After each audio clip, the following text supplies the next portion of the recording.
যাত্রীবাহী অটো কিন্তু ভেতরের দৃশ্য দেখে চমকে গেল পুলিশ। রামনগর পাগলিবাড়ির সড়কে নিয়মিত তল্লাশির সময় থামানো হয় একটি অটো গাড়ি, আর তারপরই সামনে আসে চাঞ্চল্যকর সত্য। যাত্রীবাহী অটো স্বাভাবিকভাবেই যা রোজ হাজার মানুষের যাতায়াতের মাধ্যম, কিন্তু সেই অটোর ভেতরেই লুকিয়েছিল এক ভয়ঙ্কর সত্য। অটোর ভেতর থেকে উদ্ধার হয় বস্তাবন্দি বিপুল পরিমাণ গাঁজা। পুলিশের অনুমান, এই গাঁজা বহিরাজ্যে পাচারের উদ্দেশ্যেই নিয়ে যাওয়া হচ্ছিল অত্যন্ত কৌশলে। কিন্তু ঘটনাস্থলে ঘটে নাটকীয় মোড়।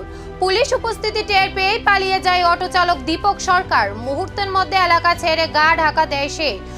তৎক্ষণাৎ ঘটনাস্থলে পৌঁছান বিশালগড় মহকুমা পুলিশ আধিকারিক বিকাশ সিনহা। পুরো এলাকা ঘিরে ফেলে শুরু হয় বিস্তারিত তদন্ত ও জিজ্ঞাসাবাদ। 40 কেজি এটা আপনার হচ্ছে রামনগর থেকে ওই রাস্তাটা চলে গেছে হচ্ছে পাগলির দিকে যাওয়ার রাস্তা। স্যার কীভাবে যাচ্ছিল মালগুড়ি? এগুলো পুলিশের রুটিন চেক আপের সময় একটা অটোকে ধরার সঙ্গে সঙ্গে ওর কাছ থেকে ওরা পেয়েছে। স্যার কাউকে আটক করতে সক্ষম হয়েছে বিশ্রামগঞ্জ থানার পুলিশ? না, আমরা যিনি হচ্ছেন এই অপরাধটা করেছেন তাকে আমরা আটক করতে পারিনি।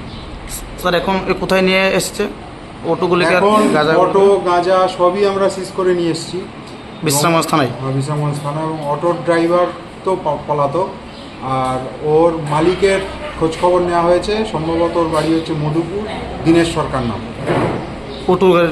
অটোর মালিকের নাম? অটোর মালিক। স্যার আপনি কী দায়িত্ব রয়েছেন? আমি deputy collector and magistrate, Bishalgarh sub division. যাত্রী নামানোর কথা ছিল অটো, কিন্তু নামলো গাঁজার বস্তা। প্রশ্ন একটাই, আর কত অটোর আড়ালে লুকিয়ে আছে এই নেশার জাল?